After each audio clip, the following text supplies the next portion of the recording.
Black Cat Crafts, the channel that helps you personalize your Halloween village. Today we're going to do the basic parts of the cave. I'm talking the stalactites, the column, and the backer. That awesome gargoyle, that'll be in the next episode. So we want to finish the cave. This is a project that takes more patience than talent. You'll need some easy supplies to grab, like expanding foam, a paintbrush, some white glue, and some printables. I did those on a regular printer with regular printer paper. We'll also want some spray paint to paint the foam. We want the platform, and then we're using a basic dollar store piece of foam board for the back. So first step, we're going to turn the metal back columns into, well, when a stalactite meets a stalagmite, it becomes a column. We'll start at the top, and I chose to do this because the top is very rough, and I know that great stuff will grab onto it really nicely. For this particular project, I actually used two brands, and so we can compare them. You'll see their performance later on. I strongly recommend using smaller amounts near the top. Throughout this project, you'll see some sagging as the foam reacts and becomes larger. It takes a while for it to fully cure and set up. So going back, again, being patient will get you the best results with the least amount of stress. I also recommend covering your area. This is not covered. I do that later on because if it does drip, it's extremely sticky. It's not that easy to clean up. An ounce of prevention is worth a pound of cure, as they say. And definitely with this project, I strongly recommend covering it with just a little bit of paperwork. I actually used really thin, cheap paper napkins. So here I am building more at the top. Look at how I'm going back and forth with a really even motion and a very, very even amount. The combination of pressure and even strokes makes for a beautiful, beautiful column. Now remember how I said too much of this too quickly won't set up and it will sag or even fall down. That's why I've stopped right there. And I'm starting at the bottom. This gives the piece that I just worked on time to cure while I am doing something else. And I'm using that same very even practiced motion. Notice I'm going about half to 3/4 of the way around. It will still be wet when I go work on the back of that, but it's very important to, again, show you, at this point what it looks like. Now you could leave it just like this. I do in a little later on in the video go back and make this a lot larger, but because it's still wet, I have to wait to do that. So instead, I'm filling in the back. Now that black foam board does go behind. That board will be removed a little later in the project, but it's essential right now to keep the foam where I want it. I guess could cut your foam later after the expanding foam dries and then mount the backer board with the printables on it, but it feels like a lot of extra work and probably wasted foam. So this way I think is a more effective way, efficient way, better use of your time. So I'm doing something very risky right here. I'm adding some more foam when it's still about half cured. I don't recommend this. I actually had some issues with some of it falling down. You don't see that on this particular video.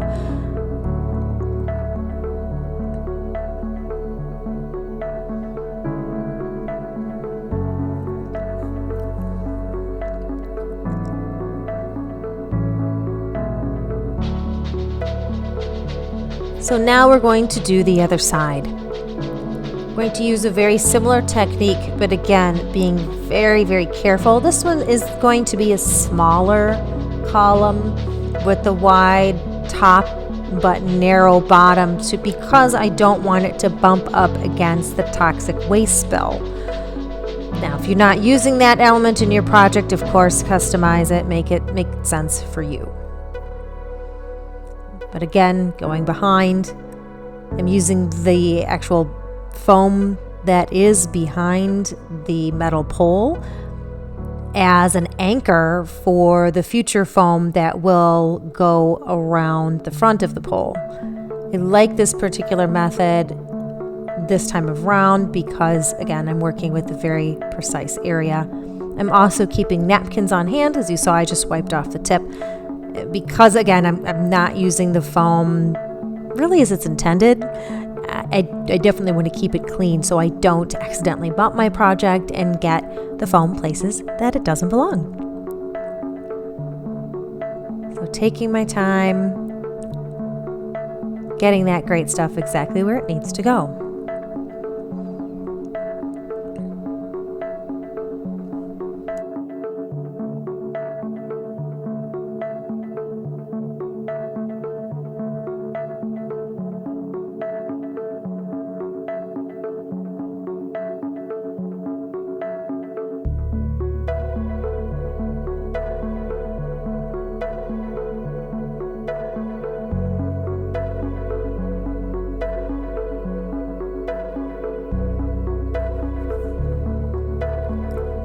So I'm back at it with the even strokes, even pressure, covering the front of the metal pole with just the minimum amount.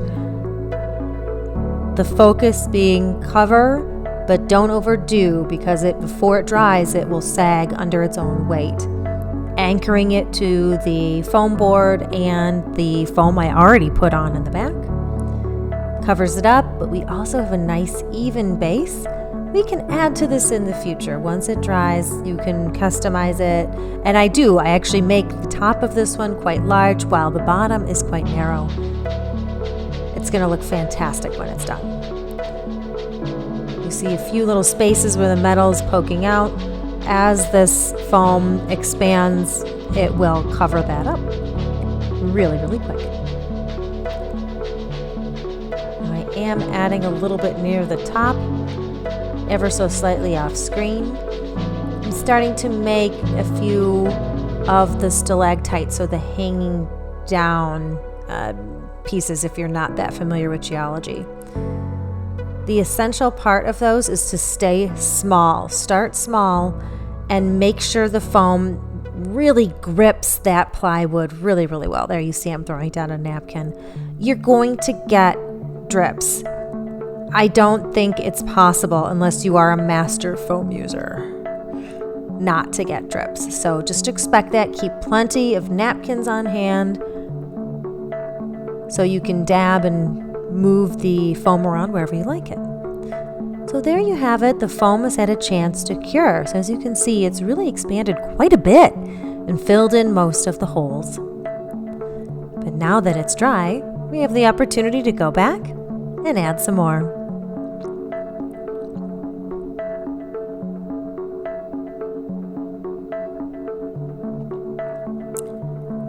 So back on the right, I have started to build up the top with some additional foam.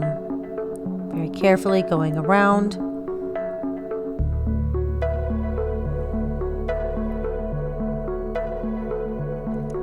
Just as I've demonstrated before, using long, even strokes helps keep this project looking really uniform and will require less trimming and carving later to get these cave stalactites and columns looking exactly the way I want them.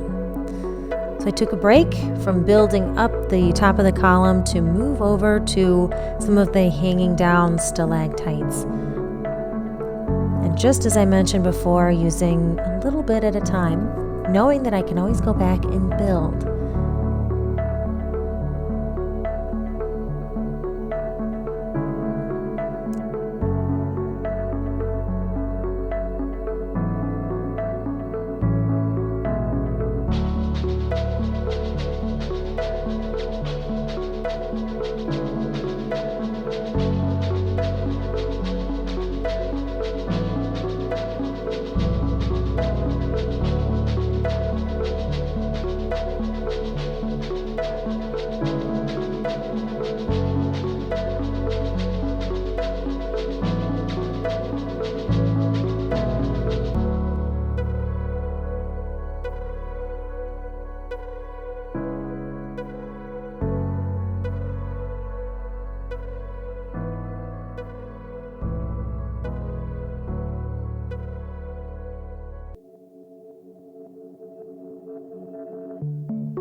Again, taking a little break from working on the column to add some to the roof.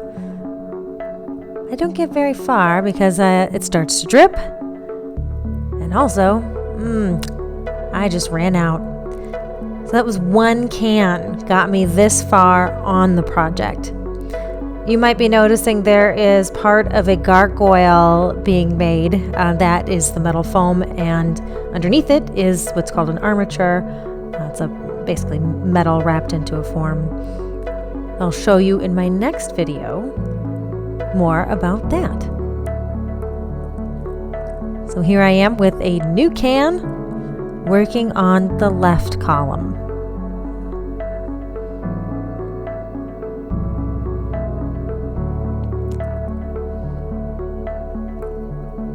What I really like about the foam is that it's so forgiving. So in this case, I wanted to smooth out some of the ridges, and I am using just a basic paper napkin to do that. It is extremely sticky, so don't imagine this is going to go smooth like maybe if you were to smooth paint on something, or if you're using a very, very wet clay. Totally different behavior. So you're not going to get it perfectly smooth, but if you don't like it, you can always go back, and I'll show you how to carve it a little later in this video.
So I'm not really happy with the way the column on the left looks. I think it needs to be built up a little bit more because as it dried, it did sag more than anticipated. I grabbed a new can of foam, and this is one that is a different brand. So you see it's coming out white. This might be a fantastic product for the use it is intended, but I'm telling you, crafting isn't on the label. So it's designed to be a very big expansion foam. Expands more than the great stuff, and because of that behavior, it just wasn't ideal for my project. It also didn't stick to the roof as well, which you'll see in a little bit. Making it really tough to make stalactites if you're making a cave, if you can't actually make the stalactites.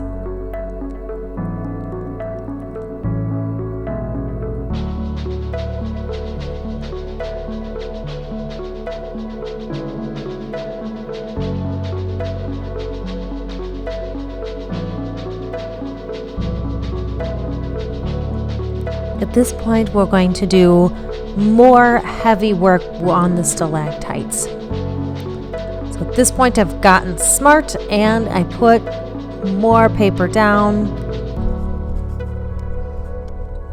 And moving on to continue to build the stalactites all over, but focusing where I started, which was on the big columns.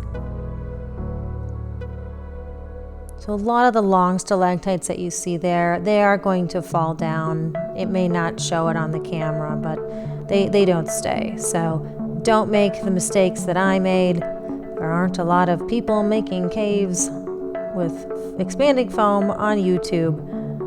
So I made all the mistakes so you don't have to.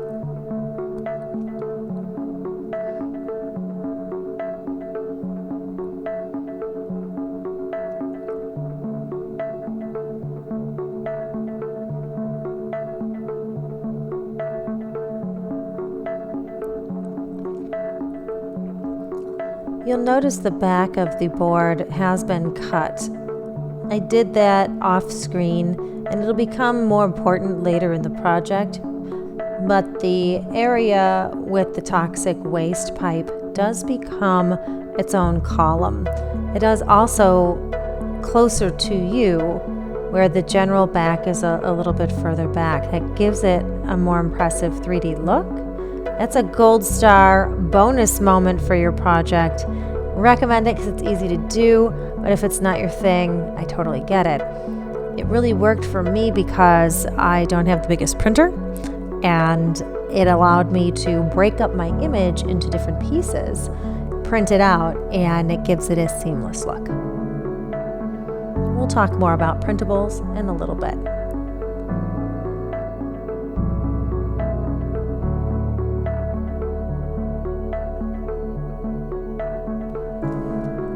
So the motion to make the stalactites is pushing the top of the nozzle against the wood and then gently pulling down. As I pull down, the amount coming out of the nozzle is less and less, going to none, but I'm continuing to move my hand down. And right there, I'm trying to get some of the very wet foam to stay up.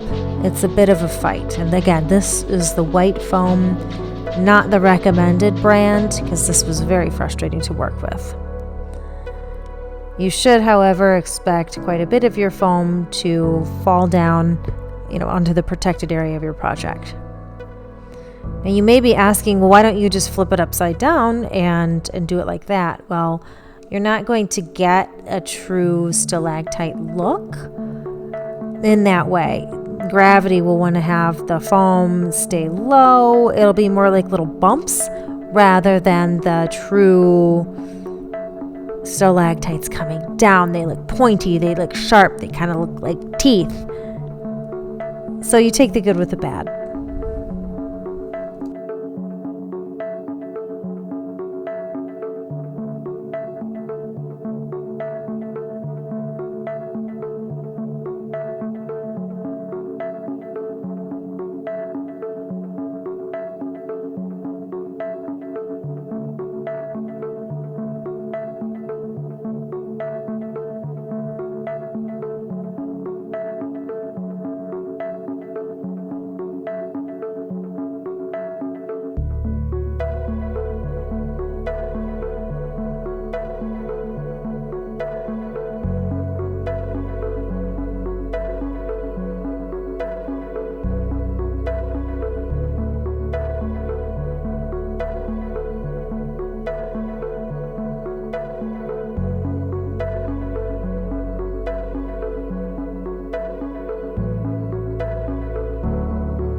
So I'm making a mistake right now. I'm adding too much, too thick at the top. And it doesn't look like a mistake at first until the foam has a chance to dry. And during that process, undesirable things happen.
So at this point, I'm able to tell, and so are you, that the foam at the top is falling down. In fact, there it goes. Nothing I could do would keep that heavy foam up there. So the mistake I did, don't make that. Use little bits at a time and build up to really awesome, sharp, tooth-like stalactites.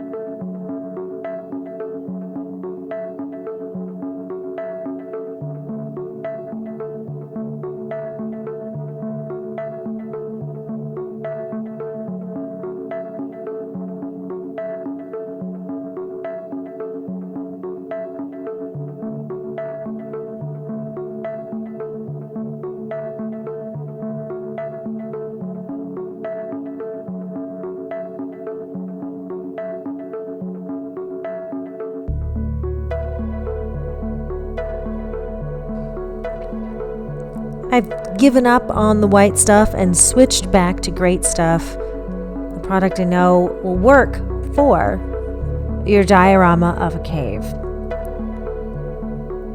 Don't expect no drips. That's not going to be reasonable or possible, but some drips are unavoidable, especially because sometimes they really give that nice pull, that really thin stalactite that I really like as far as the look goes.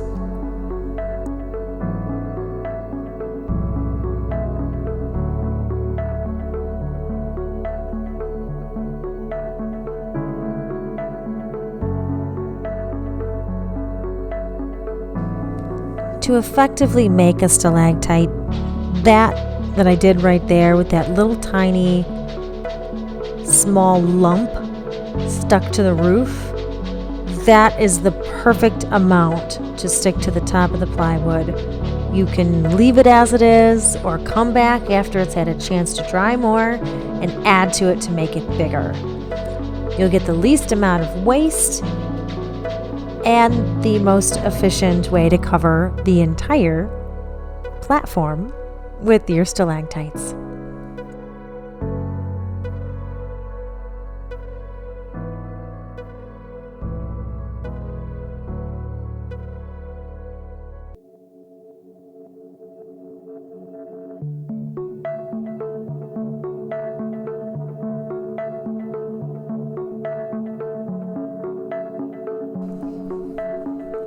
So we just jumped forward a bit in time, and you can see those small stalactites I made, they all grew. They went from little bumps to more elongated, bigger foam stalactites, and I did nothing off screen. That's just the natural curing of the expanding foam. So another important point to keep in mind is it will change over time. It'll get bigger, and in this case, gravity does its work and makes them longer. A look I really like, but you may have to go back and add bulk if you want a chunkier, wider tooth, more like a shark tooth, instead of the long, skinny, dagger-like teeth that I like for my stalactites.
Continue on with the foam until you get it just like you want. I do get really close to those skulls. They're all going to get painted brown, the color I chose for my rock in the future.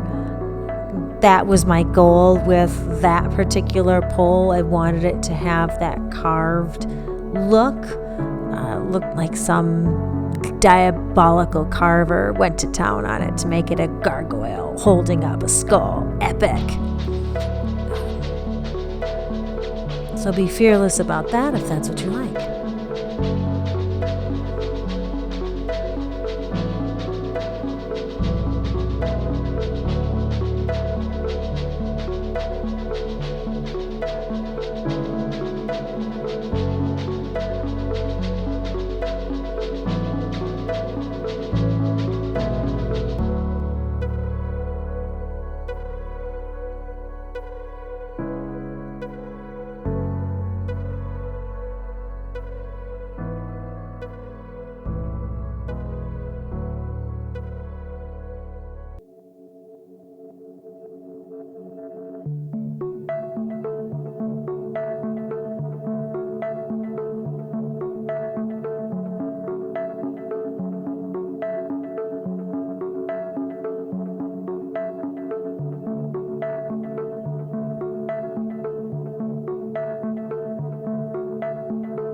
Step 5, we're going to trim and shape the columns and stalactites. So I used a variable speed Dremel and a grinding bit on the end to shape my stalactites. So when the foam dries, as you can see, for the most part, end up round on the end, sometimes a little lumpy.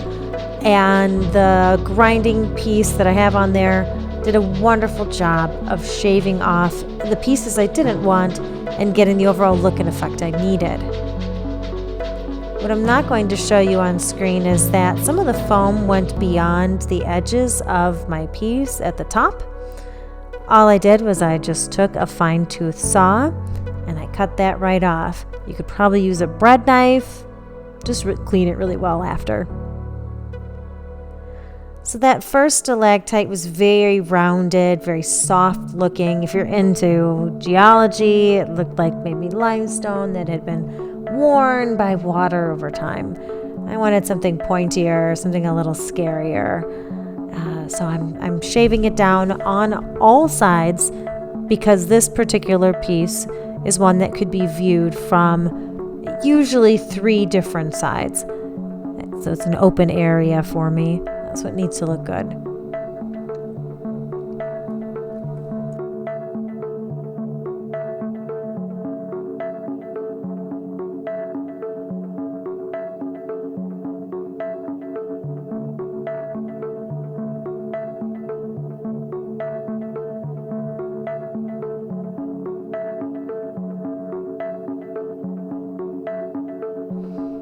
Why am I stabbing the stalactite? Well, I'm actually doing that to poke a hole in it. I'm wanting to make it actually have a little fork off of it, a little divide, if you will, and it's going to look really cool. It adds a lot of, I think, texture and drama to the roof.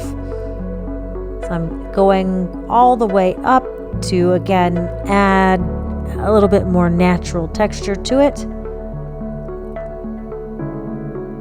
And I'm going to go back and then enhance the split using my hands to move the excess away to make sure it's all fallen down. My area beneath it is still covered and protected, so all that little extra foam isn't going to cause a problem.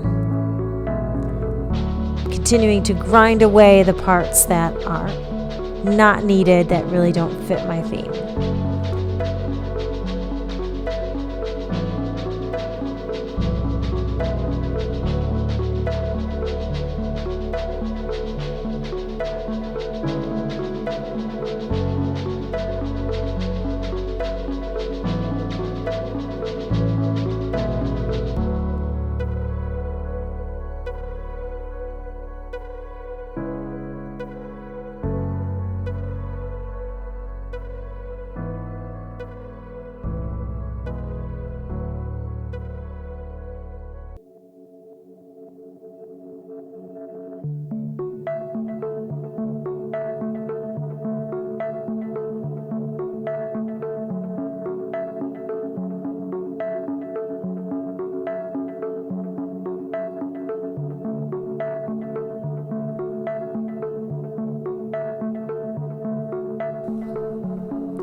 So at this time, I'm going to switch tools. I'm going to get a fine tooth saw. This is actually a Japanese saw to cut that lump off.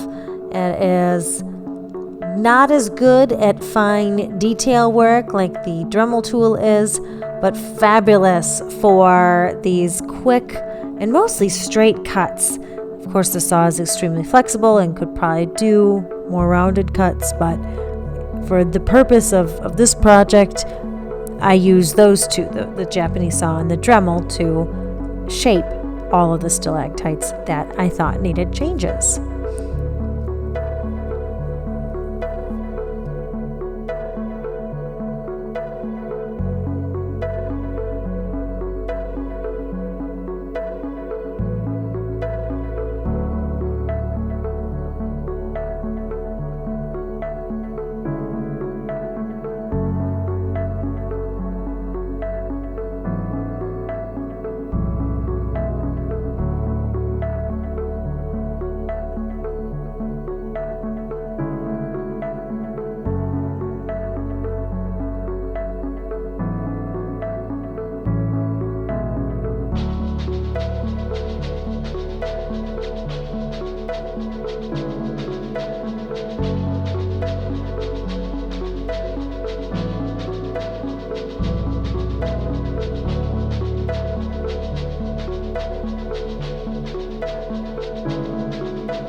So they look fantastic. I'm really happy with the way these have turned out.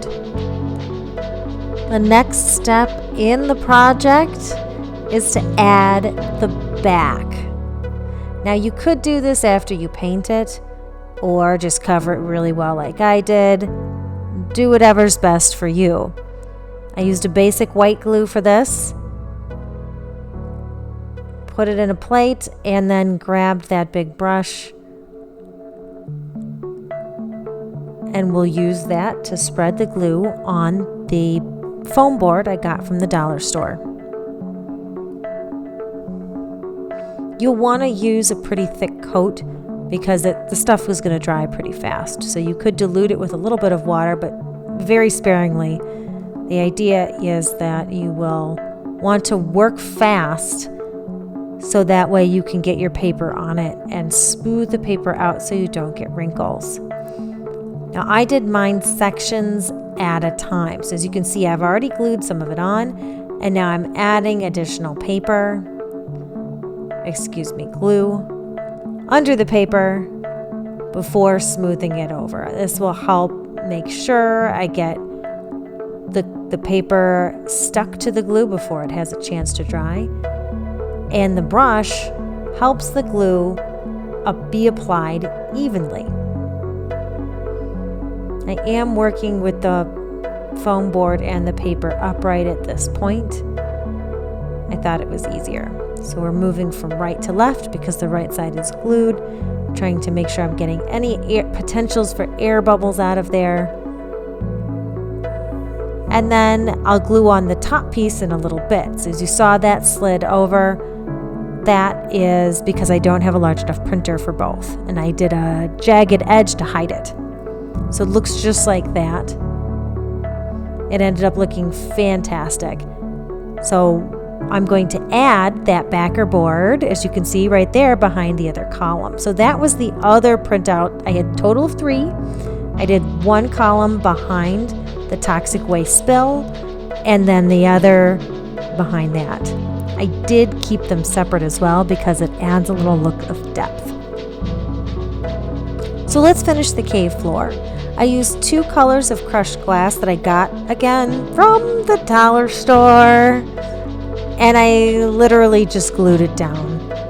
I didn't use anything real special, just your typical glue. Beware of the Kraken. And it turned out absolutely fantastic. I'm really happy with the project. So far I've showed you how to make the Kraken and the epoxy. The jaws, however, that's a different video. So you have to check out the jaws video as well as the snake. Those are other parts of this series that can be found on my channel. I also showed you how to make the toxic waste spill. It looks fantastic.